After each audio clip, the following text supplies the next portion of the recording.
Nous sommes heureux de vous accueillir pour ce nouveau thème à traiter autour des habits de la grâce. Et en cet instant, nous allons, avec Marie-Angelica, Francis, Karine, aborder la parabole du Fils prodigue, qui est une belle parabole, très connue d'ailleurs, qui a inspiré beaucoup d'artistes, de poètes, de théologiens, qui inspire encore les gens dans les églises et qui font réfléchir même les familles. Et ce thème, nous allons en discuter dans quelques instants. Mais auparavant, comme il est d'usage, nous allons prier ensemble. Karine, est-ce que je peux te demander de prier, s'il te plaît? Père éternel, nous te remercions de nous avoir permis de nous réunir autour de ta parole. À cet instant où nous, tous les quatre, ainsi que tous les internautes, nous réunissons pour nous imprégner, Seigneur, de ce que tu as à nous dire. Permets-nous, Seigneur, d'ouvrir nos esprits et surtout éclaire-nous sur ce que tu as à nous dire quant à cette histoire du Fils prodigue. Merci, Père, pour ce privilège que tu nous donnes d'étudier ta parole et que tout soit fait au nom de ton Fils Jésus-Christ pour ta gloire. Amen. Amen. Alors, si vous avez votre Bible, vous aussi qui nous suivez, ou si vous êtes sur une page Internet, votre iPod ou iPad, vous pouvez aussi prendre Luc chapitre 15 à partir du verset 11 jusqu'au verset 32. Et Jésus raconte une parabole. Je ne sais pas ce que vous pensez de cette parabole. Nous n'allons pas lire tout le texte, mais au moins nous l'aurons sous les yeux. Vous aussi, vous pouvez l'avoir sous les yeux, parce que nous ferons référence de temps à autre à une phrase, un mot précis. Quand vous avez lu pour la première fois cette parabole, quelle a été votre réaction? Je l'ai trouvé particulièrement surréaliste. Surréaliste? Ah oui, complètement. Ouais. Qu'un fils qui part un jour demandant à son père l'héritage qu'il est censé avoir à sa mort, c'est pas très commun. Donc on se dit, tiens, qu'est-ce qui se passe? C'est assez surprenant. Surprenant. Ouais. Est-ce que c'est tragique? Ah, quelque part, oui. Oui. Parce que c'est comme s'il voulait la mort du père avant l'heure. Il anticipe sur la mort du père. Complètement, oui. Oui. C'est très étonnant d'ailleurs. Et ce qui est plus étonnant, c'est que le père accepte, justement. Oui, c'est étonnant ça, effectivement, que le père accepte. Tu voulais dire quelque chose sur l'idée même? Oui, juste autour de la parabole. Elle est probablement la parabole la plus connue. La plus connue ou la plus populaire, je dirais, dans nos milieux, parce que justement, comme tu dis, elle fait appel à la famille, à ce que nous sommes aujourd'hui. Donc nous sommes interpellés parce que quelque part, c'est un peu le cheminement de chacun d'entre nous. Voilà. Tout à fait. Karine, tu veux dire quelque chose? Elle me rappelle beaucoup l'attitude de jeunes, puisque quand on est jeune, insouciant, on a souvent tendance à tout rapporter à nous et à vouloir profiter et tout consommer tout de suite, tout ce que nos parents peuvent nous donner. Et donc, ça me rappelle pas mal de choses là-dessus. Ouais. On a pris pour habitude d'appeler cette parabole la parabole du Fils prodigue, mais on peut l'appeler aussi la parabole du Fils perdu et retrouvé, parce que Jésus raconte dans ce même chapitre deux autres histoires de perte, la brebis perdue, la drachme perdue. Mais là, nous avions affaire à des valeurs marchandes, on pourrait dire. Une brebis qu'on vend, un berger, il élève des troupeaux pour les vendre, etc. Il ne les élève pas pour les consommer tout seul. Une drachme, une pièce de monnaie qui est perdue, ça a aussi une valeur commerciale. Mais là, nous arrivons à un fils. Et c'est là que la notion de grâce va être importante pour nous. Nous avons peut-être une conclusion importante dans cette parabole qui se trouve au verset 32. Je ne sais pas si quelqu'un veut lire ce verset 32. Mais s'il fallait bien s'égayer et se réjouir, parce que ton frère que voici était mort et qu'il est revenu à la vie, parce qu'il était perdu et qu'il est retrouvé. Voilà. Se réjouir parce qu'il y avait un perdu qui est retrouvé et il était comme mort, mais il est revenu à la vie. Revenu à la vie. Comment vous liez cette déclaration finale, on va dire, dans la bouche de Jésus, quand il met les personnages en scène, comment vous liez cette déclaration à ce terme qu'on appelle la grâce? La grâce, c'est d'une part un don immérité. D'ailleurs, c'est quelque chose que l'on a, mais qui normalement on ne devrait pas avoir. C'est d'autant plus impressionnant, c'est que le fils qui est parti, qui a fait toutes sortes de choses qui ne sont pas forcément très, très correctes, finalement il est accueilli comme un prince. À la limite, le père ne lui fait aucun reproche. Et c'est ça qui est intéressant dans cette parabole, c'est que le père l'accueille comme ça, comme si, en fait, il n'était jamais parti quelque part. Et c'est vrai que c'est assez, on va dire, intéressant, parce que la grâce, c'est ça, c'est accueillir quelqu'un qui était pécheur, qui s'est rendu coupable de quelque chose, et le restituer, c'est-à-dire lui redonner sa dignité première. Moi, je trouve ça magnifique. Alors, Jésus commence sa parabole. Un homme avait 2 fils. Là, on a parlé de situation familiale. Peut-être cette parabole veut mettre en évidence le fait qu'on peut naître dans le même foyer, avoir les mêmes parents, avoir peut-être les mêmes conditions de vie, les mêmes possibilités de développement, de réalisation, de recherche d'objectifs et des moyens, mais ne pas prendre le même itinéraire. Et ces 2 fils font peut-être penser à d'autres fratries dans la Bible. Je ne sais pas si vous avez pensé à d'autres fratries. Oui, forcément. Oui, bien sûr, Abel, oui. Ésaü, Jacob. Oui. Ésaü, Jacob, effectivement, sortir du même foyer, mais pas prendre le même chemin. Le fils aîné dans la parabole, il est... Comment vous pouvez le décrire? C'est-à-dire, on a l'impression que pour lui, tout est un dû. C'est-à-dire qu'il part du principe qu'il est juste à ses yeux. J'ai été toujours sage. Pour lui, il ne comprend pas le comportement du père. Parce qu'il a toujours fait ce que le père lui demandait de faire. Et pour lui, celui qui est parti et qui s'est rendu coupable de bien des choses, comment ça se fait que le père puisse le valoriser autant? Donc, il a l'impression de vivre une injustice. Alors qu'il n'a pas compris, justement, ce pourquoi le père faisait. Alors, je reviens à ma question sur la grâce. Qu'est-ce que... on a parlé comme d'un don immérité. Et la parabole veut faire sortir le fait qu'il n'y a rien qui se mérite. Oui. C'est curieux que dans le même texte, on ait la comparaison avec des choses pas très comparables, je dirais. Si vous regardez, la brebis, elle est égarée. Et le drachme, il est perdu. Une pièce ne se perd pas toute seule. Donc c'est curieux que en même temps et dans le même récit on nous parle d'un fils et le verset 32 il dit il était perdu et il a été retrouvé. Donc je suppose, en découvrant la Bible, je me rends compte que rien n'est innocent. Le Seigneur nous met en face des choses qui sont à regarder avec attention. Donc là, la place de l'enfant, la place de l'humain est transcendante. C'est-à-dire qu'une brebis ou un animal peut s'égarer parce que c'est quelqu'un d'autre qui prend soin mais qui s'est égaré par mégarde. La pièce, on ne sait pas comment elle s'est perdue, mais là, est-ce que c'est la même perte? Est-ce qu'il n'y a pas une décision qui a précédé cette perte-là? Décision personnelle. C'est-à-dire, il n'est pas sorti pour se perdre. Mais comment, revenons un peu au texte, ok? Juste pour faciliter les choses aussi pour ceux qui nous suivent. Il a demandé à son père toute la part qui doit lui revenir. Verset 13 de Luc chapitre 15. Peu de jours après, le plus jeune fils rassembla tout ce qu'il avait et partit pour un pays lointain, où il dissipa sa fortune en vivant dans la débauche. Le fait de partir dans un pays lointain, est-ce que ça aurait fait une différence par rapport à partir, imaginez qu'il vivrait en banlieue et qu'il partirait au centre-ville? Quelle différence ça fait de dire qu'il part dans un pays lointain? Il montre quelque part là son indépendance. L'indépendance. Il prend un détachement complet avec sa famille, il ne regarde pas en arrière et il va là où il souhaite. Donc il peut partir loin, il se sent complètement libre. Et tout à l'heure tu faisais allusion aux jeunes. Est-ce que ça pourrait correspondre à ce désir d'émancipation? Oui, je le d'indépendance totale. Voilà, je le rapproche beaucoup de ça, dans le sens où on se sent libre, on se sent... Et pas qu'on ne soit pas libre, attention. Mais souvent, on sent qu'on a tous les pouvoirs et on se dit, bon ben, allez, moi, je sais que je peux me détacher, j'ai plus besoin de mes parents et à la limite, j'ai pas besoin de leur autorité et moi, je fonce, j'y vais. Donc, il prend son indépendance. Je me demande également si par rapport à l'indépendance, c'est pas effectivement quelqu'un qui voulait voler ses propres ailes. C'est-à-dire se dire finalement, j'ai plus besoin des parents et je sais ce qui est bien pour moi. Parce qu'on est quand même dans un cadre familial où on a un lien. Donc il y a le père, il y a l'autorité, il y a les enfants. Et au bout d'un moment, il y a un des enfants qui dit, mais finalement, j'ai pas besoin de mon père. Je peux vivre tout seul avec mes propres valeurs, faire mes propres choix et peu importe les conséquences.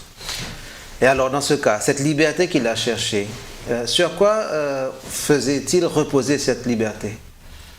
C'est-à-dire que sur sa capacité à choisir, c'est-à-dire que sur son besoin de vivre comme il entend. Oui, ça, à la limite, là, c'est bon, c'est pas pour te taquiner, mais c'est une réponse un peu philosophique. Mais pratiquement, dans le texte, regarde le verset 14. Tu veux le lire? Oui, bien sûr. Alors, lorsqu'il eut tout dépensé, une grande famine survint dans ce pays et il commença à se trouver dans le besoin. Alors, je repose ma question. Sur quoi faisait-il reposer sa liberté? Ou sa possibilité d'émancipation? Elle reposait uniquement sur ce qu'il voyait, en fait, sur les circonstances qu'il rencontrait. C'est-à-dire que quand il était dans l'opulence, tout se passait bien, il prenait son indépendance. Mais là, une situation plus compliquée arrive et il commence à se repositionner. Alors, derrière le mot opulence, qu'est-ce qui se cache? Lui, il va demander, la première démarche qu'il fait pour se détacher du père, de la parenteté, oui. C'est des biens matériels. Ah, oui, nous arrivons. tout à fait. Donc lui, il ne dit pas, écoute, général bol, je m'en vais parce qu'ici, c'est pas ça qu'il dit du tout. Hein. Donc il demande de la part de son héritage. Il a conscience que sans les biens matériels, il ne peut rien faire. Donc tout est reposé sur l'existence des biens matériels. Ce qui dit le verset, lorsqu'il y a eu une grande famine, c'est-à-dire qu'il n'a plus rien, là maintenant, il est qui? Voilà. Alors, ensemble derrière ma question, je voulais dire que sa liberté reposait sur les moyens matériels et financiers. Parce que dans sa demande, dans le texte original, on peut lire l'idée suivante, mon père, donne-moi les moyens de subsister, ou des moyens de vie, des moyens de me rendre autonome. D'être tout à fait On voit bien que la liberté, dans ce contexte-là, est non seulement relative, mais elle est fragile. Elle est fragile. Parce que quand il se découvre démuni, qu'est-ce qu'il va faire? Il se lia avec un des habitants du pays qu'il envoya dans ses champs faire paître les pourceaux. Mais son vrai problème, c'est qu'il avait faim. Ah oui. Il voulait même se rassasier des caroubes. Les caroubes, c'est des petites graines, hein? C'est des choses ordinaires. Tout à fait. Mais même ça, il ne pouvait pas en prendre. Personne ne lui en donnait.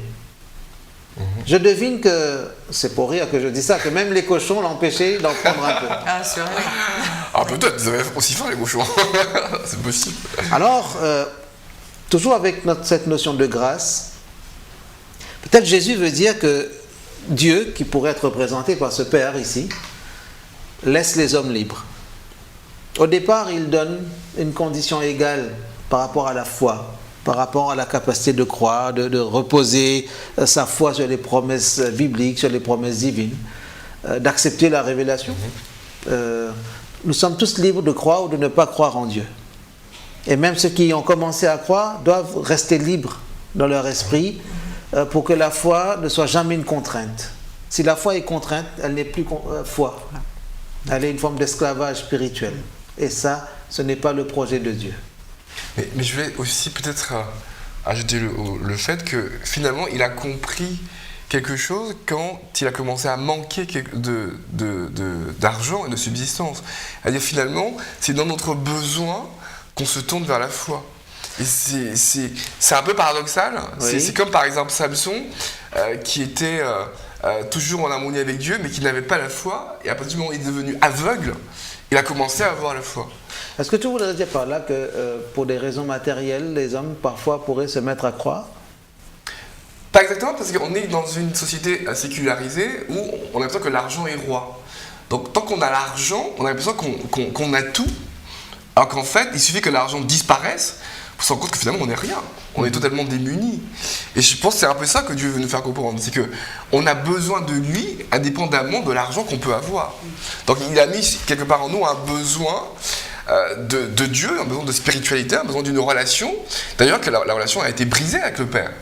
Et il a le souvenir, il dit que justement quand j'étais avec mon Père, j'avais tout. Et ça lui donne une motivation pour revenir. Alors je vais oser le mot. Est-ce que la foi serait quelque chose de naturel? Pas tant que ça finalement. Parce que si en dehors des moyens matériels, il nous reste cette possibilité de croire en Dieu, c'est que la foi transcende le matériel. Elle transforme le matériel. Mais pour qu'elle puisse se révéler, très souvent, on a besoin d'être dans des situations extrêmes. Oui. C'est comme si on devait, par exemple, descendre à un niveau très très bas d'humilité, c'est-à-dire de réalité face à soi-même, pour se dire finalement, mais il me manque quelque chose dans ma vie. Donc Et c'est le quelque manque chose- qui pourrait motiver la foi. Tu partages cette idée? Il aurait pu en fait, tout de suite, quand il y a eu la famine, il aurait pu se retourner tout de suite vers son père. Or, il va d'abord vers un habitant. Et à ce moment-là, il va vraiment falloir qu'il se rende compte que sa condition est telle, il va vraiment falloir qu'il se remette en question pour se dire, bon, non, là, faut que je fasse demi-tour, il faut que je revienne vers mon père. Et souvent, dans certaines situations qu'on rencontre, même nous, dans notre vie, à ce moment-là, on ne va pas tout de suite se retourner vers Dieu. On va d'abord chercher des moyens à droite, à gauche. Alors qu'en fait, on pourrait tout de suite revenir vers lui. Mais à ce moment-là, on a peut-être aussi cette condition de se dire, parce que là, ce jeune homme, en fait, devait avoir honte aussi de sa condition de revenir vers son père. Il devait se dire, non, j'ai quand même voulu me débrouiller tout seul, je vais aller jusqu'au bout. Donc il va essayer par ses propres moyens. Et il va se rendre compte finalement que la meilleure place qu'il avait était celle à côté de son père. Alors, si nous prenons les versets 17 à 19, qu'est-ce que nous pouvons dire de son attitude, de sa démarche intérieure? Ben, il y a une introspection, parce qu'il dit il est rentré en lui-même. Oui. Donc c'est comme s'il il a fait une analyse et se dit mais finalement j'étais quelqu'un de totalement différent. Là il se regarde mais il est pauvre, il n'a rien, il n'a pas d'argent, il est quasiment avec les pauvres. Il se dit mais qu'est-ce que j'ai fait? Marie-Angelica, d'après toi, quelle est la motivation majeure dans ces versets? Il y a plusieurs choses. La première, c'est qu'il y a une inconscience de son état. Quand il est avec le père, il ne se rend pas compte de tous les bénéfices qu'il a à côté de son père. Il va les réaliser que lorsqu'il les perd. C'est à ce moment-là qu'il se dit Finalement, chez mon père, il y avait. Il y avait, parce qu'il le dit, il dit même ceux qui... Même les saisonniers, les mercenaires, ils ont quelque chose. Tout le monde, parce qu'il les mentionnait, les mercenaires, ils étaient traités beaucoup plus dignement. Voilà. Donc ça c'est une chose. Ensuite, après, il y a la question, je poserai la question à tous les internautes qui nous regardent et à nous tous, à quel moment nous avons été appelés par le Seigneur? Est-ce que c'est un moment de joie, quand tout allait bien dans notre vie, ou est-ce que c'est un moment de détresse, là où nous nous trouvons très très bas? Donc, et je veux faire écho à tes questions. Quand est-ce que nous appelons le Seigneur, nous? Est-ce que nous communiquons avec le Seigneur quand tout va bien, c'est-à-dire en temps de paix comme en temps de conflit, de guerre, on pourrait dire, ou bien nous appelons le Seigneur seulement quand ça ne va pas? Un genre de SOS. Secours, médecin, serrurier, plombier, dépannage. Ça dépend des cas. À hotline. Dès qu'il y a un problème. 24 sur 24. Ah oui, c'est vrai, il reste Dieu. Et on prend l'annuaire, on cherche. Mais c'est vrai que dans ce cas-là, il a attendu d'avoir faim. Alors, est-ce que la motivation majeure, c'est la faim? Mais il le dit, j'ai eu faim. Je meurs de faim. Donc, c'est le besoin matériel qui l'amène à ce retour sur lui-même. Et quel est... Donc quand il dit, je lui dirai, mon père, j'ai péché contre le ciel et contre toi, je ne suis plus digne d'être appelé ton fils. Traite-moi comme l'un de tes employés. Comment réagissez-vous à ce discours qu'il prépare là? Son petit speech. C'est beaucoup d'humilité. Enfin, c'est une très grosse remise en question. Et on utilisera le terme repentance, mais à ce moment-là, il faut avoir une sacrée force pour pouvoir se dire de la condition que j'étais. Je vais revenir vers mon père et là je sais que je ne serai rien en fait. Donc il a tout perdu et il s'est repositionné en se disant je suis prêt à tout mais pour revenir auprès de mon père. Et là il ne cherche pas en fait un quelconque mérite en revenant, non. Donc là je pense qu'il faut une certaine force pour se dire je reviens dans cette condition. Est-ce que la grâce demande de l'audace? Ça dépend. La grâce, Le ça courage donne qu'il a rien. eu peut-être c'est de... C'est-à-dire l'audace de la saisir. Ah bien sûr, ça, il faut ça, accepter, oui. bien sûr, bien évidemment. Oui. Je veux dire qu'il croit que son père ne va pas le rejeter s'il emploie la formule « traite-moi comme l'un de tes employés ». S'il disait « ah, coucou papa, c'est moi qui reviens ton fils, oublie le passé, je suis ton fils ». Non. Mais il se dit « je vais changer les conditions relationnelles, peut-être ce sera mon passeport pour la future étape ». Mais c'est un garçon qui a encore tout son sens. Oui, tout à fait. Mais moi je me demande, est-ce que le fait qu'il soit passé par cette expérience, finalement ça lui a permis de réfléchir et ça a créé les fruits quelque part. Parce que quand on a tout, on ne comprend pas qu'on a besoin justement de l'environnement, des gens que l'on aime. C'est quand on perd toutes ces personnes qu'on comprend mieux la valeur de ce qu'on a. Est-ce que tu veux dire qu'il y a une forme de maturité Ah oui, certainement. Oui. qui s'est Il y a développée? eu une réflexion. Il est parti trop jeune, hein? Peut-être, mais il est arrivé à maturité, parce que pour donner par exemple une telle repentance, n'importe qui ne l'aurait pas forcément fait. La leçon que je tiens à ce stade, c'est que la grâce nous fait mûrir aussi. Et quand Dieu nous appelle, il ne nous appelle pas pour que nous soyons dans une sorte d'expérience statique. Il y a toujours un chemin, Une dynamique. une marche, une dynamique, un progrès.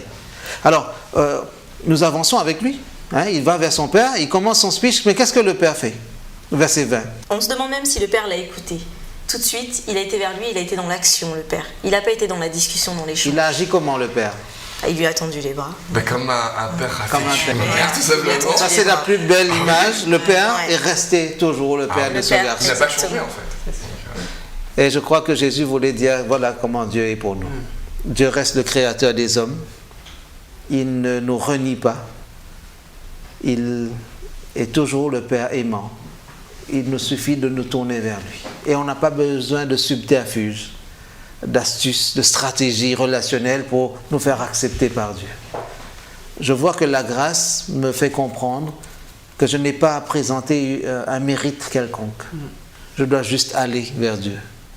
Alors comment le Père réagit? Il l'embrasse, il court. Qu'est-ce que nous découvrons? Que ce Père, Il l'attendait. il l'attendait. Il attendait. Qu'est-ce que nous découvrons aussi? Qu'est-ce que le Père n'a pas fait dans cette histoire? Un Père riche là, aussi n'a pas fait de puissant. reproche. Il n'a pas. Ouais. Pas de reproche, mais qu'est-ce qu'il n'a pas mis en place? Quand un enfant se perd dans une ville, qu'est-ce qu'on met en place? Bah, un système de recherche. Un système de recherche. Qu'est-ce que le Père n'a pas fait? Il a respecté Il a la attendu. liberté. Ouais. Il a respecté sa liberté. Beaucoup de pères puissants comme ça auraient envoyé des gens à sa recherche. Ah oui, pour le récupérer, bien sûr. On aurait mis un détective privé. À notre époque, on aurait mis un avis de recherche sur Internet. Sur Facebook, tout le monde aurait su qu'il y avait un garçon qui serait normal. est parti. Si vous trouvez mon fils, dites-lui que la maison est toujours ouverte. Non. Le Père n'a envoyé personne à la recherche de son fils. Et en plus de ça, il a attendu patiemment que le fils prenne la décision de retour. Et l'histoire ne nous dit pas, mais il est supposé qu'un certain temps s'est passé. Et Dieu sait qu'en tant que parents, on est désespéré quand on n'a pas de nouvelles de nos enfants pendant une journée. C'est sûr. Mais je crois que le père a traité le fils comme un adulte finalement. Comme un adulte qui fait des choix, qui assume les conséquences de ses choix, et ensuite qui réfléchit sur cette liberté, comment il a utilisé.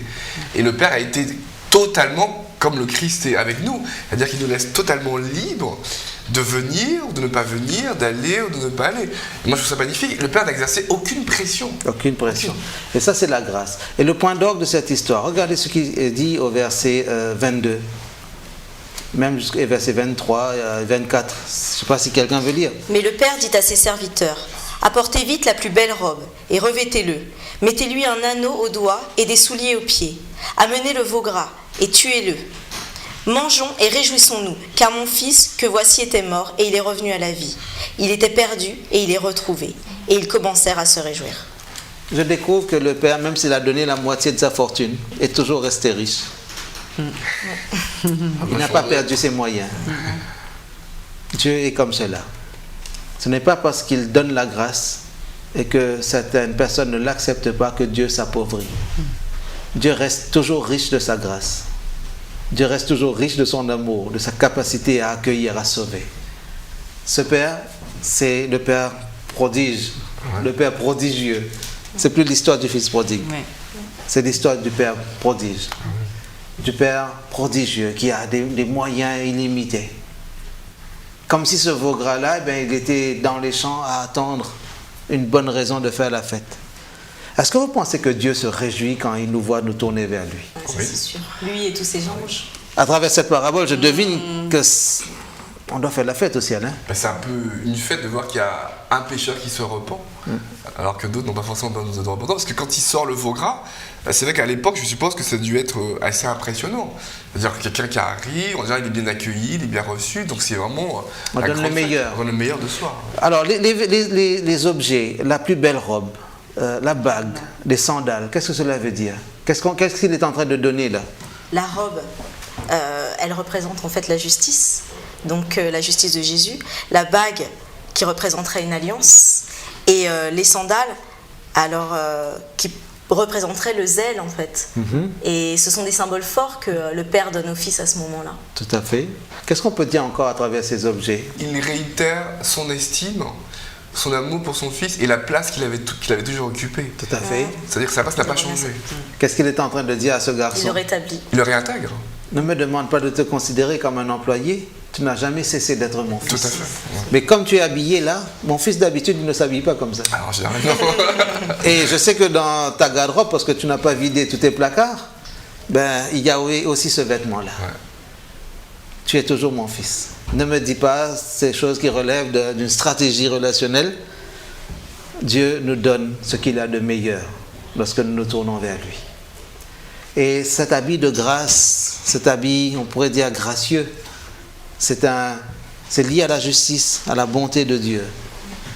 Dieu, quand nous nous tournons vers lui, il ne nous regarde pas par rapport à notre passé. Il nous donne un avenir. Effectivement, les sandales pourraient être le symbole de cette capacité de marcher de nouveau, de ne plus se mettre à genoux, de ne pas se considérer comme un moins que rien.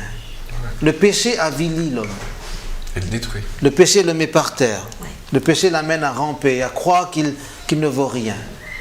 Mais le regard du Père Céleste, c'est de dire, lève-toi, viens dans mes bras. Et les bras de Dieu sont assez forts pour nous entourer.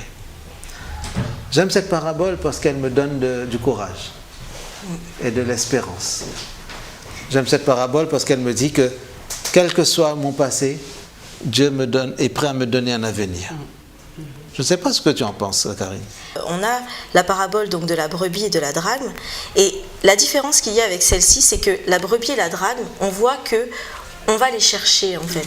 Alors que dans cette parabole, le père attend, respecte la liberté de son fils et attend qu'il vienne à lui. Et à partir du moment où en fait le fils a pris conscience de son état, mais le père est là et il lui tend déjà les bras, et même avant que le fils ait prononcé quoi que ce soit, le père est déjà en train de lui dire mais tu es mon fils en fait. Tout à fait. Alors il l'a appelé père. Mais il y a un deuxième fils. Oui. On revient à l'autre fils. Oui. Ah oui. Alors rapidement, qu'est-ce pareil. que tu peux dire, Marie-Angélica, de ce grand garçon-là, du fils aîné, dans son attitude? Il est revenu, pour résumer un petit peu, et il entend qu'il y a la fête. Ouais. Qu'est-ce qu'il fait et qu'est-ce qu'il ne fait pas? Il ne comprend pas que quelqu'un qui s'est égaré puisse être restitué à sa juste place. Moi, ça me fait souvent penser à nos réactions d'humains. Lorsque on voit quelqu'un se convertir, tout simplement, on a du mal à croire. On a du mal à croire que quelqu'un qui a été au plus bas puisse revenir aux cieux des dieux. Parfois on dit, ah, pas lui. Peut-être que si j'avais à sélectionner dans le Ouais. ciel. Voilà. Donc, le Père, il est là aussi pour lui faire comprendre qu'à tout instant et dans toutes circonstances, il est le Père de l'un comme de l'autre. Tout à fait. Et ça, c'est important, ce que tu soulignes là. Ne pas faire de classe ou de catégorie. Alors, toujours dans ce même ordre d'idée, que penses-tu du verset 31 ? Parce qu'il a fait des reproches au père. Il dit, ton fils, c'est même pas mon frère, mais c'est ton fils qui a tout dépensé, etc. Que penses-tu du verset 31 ? Toi, mon enfant, lui dit le père. Il est tendre, c'est le verset le plus tendre probablement. Il dit, mon enfant, dit le Père, tu es toujours avec moi et tout ce que j'ai est à toi. Voilà. Donc, tu n'as pas des questions à te poser. Tu as tout, tu es avec moi. Et je trouve que ce fils aîné, il se comporte comme un employé. Non pas comme un fils. Parce qu'il reproche au père d'avoir été trop gentil pour accueillir ainsi son frère cadet. Il dit, moi, j'ai travaillé tout ce temps et tu ne m'as pas donné une récompense.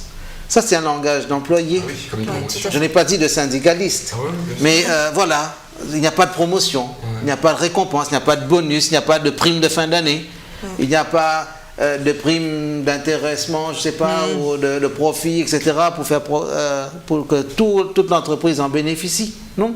Mais le père est obligé de lui dire, pourquoi tu te mets dans cette catégorie-là ? Tout ça, c'est à toi. Tu es fils.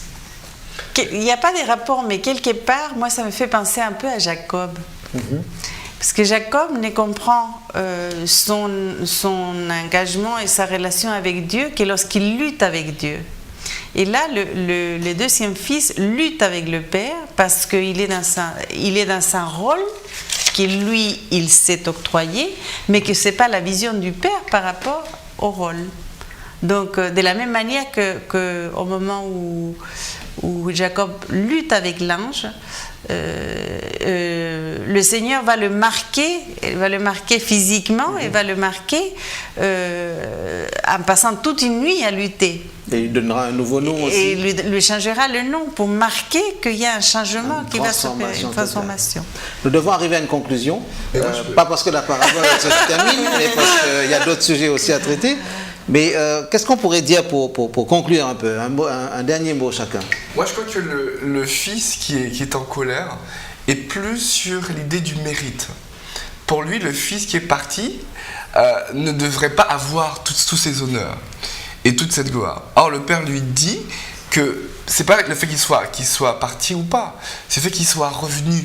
Je me réjouis parce qu'il est revenu à la vie. C'est comme mort, il est revenu. Exactement. À la vie. Et ça montre que le père exprime pour tous les deux d'ailleurs un amour, mais un amour totalement inconditionnel. Que son amour ne dépend pas de ce que l'autre fait ou ne fait pas. Il reste fils. Il reste fils. Tu veux dire un mot pour finir aussi? Oui, j'ajouterais qu'en fait, ce frère ne voit même pas en fait tout ce qu'il a autour de lui. Le père lui donne tout et il a tout. Et il est en train d'observer ce que son frère faisait parce qu'il scrutait son frère qui ne revenait pas. Donc lui, en fait, souvent ce qu'on fait dans notre vie même, c'est qu'on regarde à l'autre avant de se dire Dieu, en fait, me donne tout dans ma propre vie. Tout à fait. Donc, une fois de plus, il y a la grandeur de Dieu que nous avons du mal des fois à saisir. Tout à fait. Même s'il y a des éléments matériels dans cette parabole, par exemple la plus belle robe. L'idée de la plus belle robe, c'est la première robe, en tout cas l'élément premier, la robe de plus grande qualité, on pourrait dire. On découvre que Dieu donne vraiment ce qu'il y a de meilleur pour nous sauver, pour nous accueillir. Et ce meilleur a un nom, Jésus-Christ. La grâce ne passe pas par les choses matérielles. La grâce trouve sa pleine réalisation dans le relationnel. Un homme avait 2 fils. Aujourd'hui, par Jésus, Dieu veut dire à tous les habitants de la terre, vous pouvez être mes fils et mes filles. Quel qu'ait été votre passé, je suis prêt à vous accueillir et à vous revêtir de la plus belle robe qui s'appelle la justice de Jésus-Christ. J'espère que cette parabole nous a fait du bien.